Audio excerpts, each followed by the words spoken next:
Welcome back, everyone. This is the IronFX research team. I'm here with my colleague Peter Iosif. My name is Angelo Zitis, and this is the week ahead video with the most important events as a conversation. Peter, would you like to make a start? Starting with this week's fundamentals, the US elections are front and center of the fundamentals for the US dollar. We could see some of the Italian drama lingering on as the Eurogroup is meeting.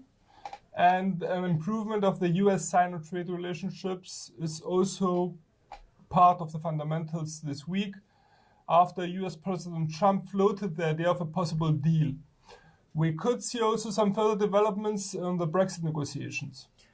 Do you see the Brexit negotiations moving towards a solution this week? Solution this week would be a little bit far-fetched.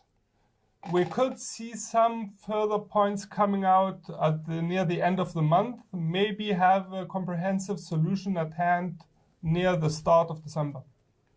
And what are the key financial releases for the coming week? The key financial releases for the coming week would be starting with the FOMC interest rate decision, which is expected to remain on hold. However, a more hawkish tone could also be expected after the US employment report for October released on Friday. RBNZ's interest rate decision could also rattle the markets, as it is also expected to remain on hold. However, had some favorable financial data in the past month, which could imply a more hawkish tone. RBA's interest rate decision is also on the table. And last but not least, on Friday, we get the UK GDP growth rate for Q3, which is expected to accelerate and could provide some support for the GBP. Now, leaving the FX market by side, I understand that one of the main issues of the week would be the US sanctions kicking in today against Iran.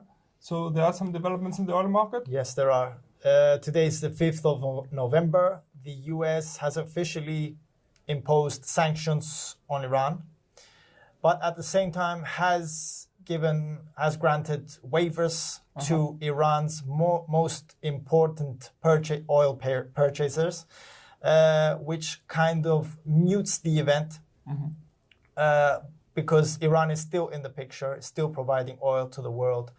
But what is the main event at the moment, as we see prices sliding to the downside, is because overproduction has kicked in. In the previous weeks, we saw OPEC and the US overproducing, creating a supply glut. It could be this oversupply could be due to fears of the Iranian sanctions, but since Iran is still in the picture, it's dropping prices to the downside.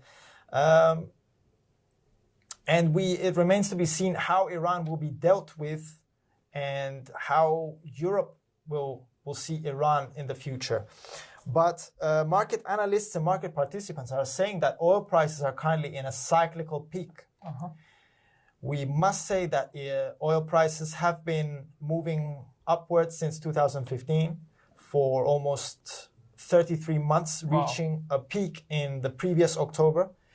So we could be going through a cyclical peak with oil prices increasing and production increasing, and so prices are eventually coming downwards. Okay. So that should wrap it up for the week, people. From all of us here at IronFX, best wishes for solid trading.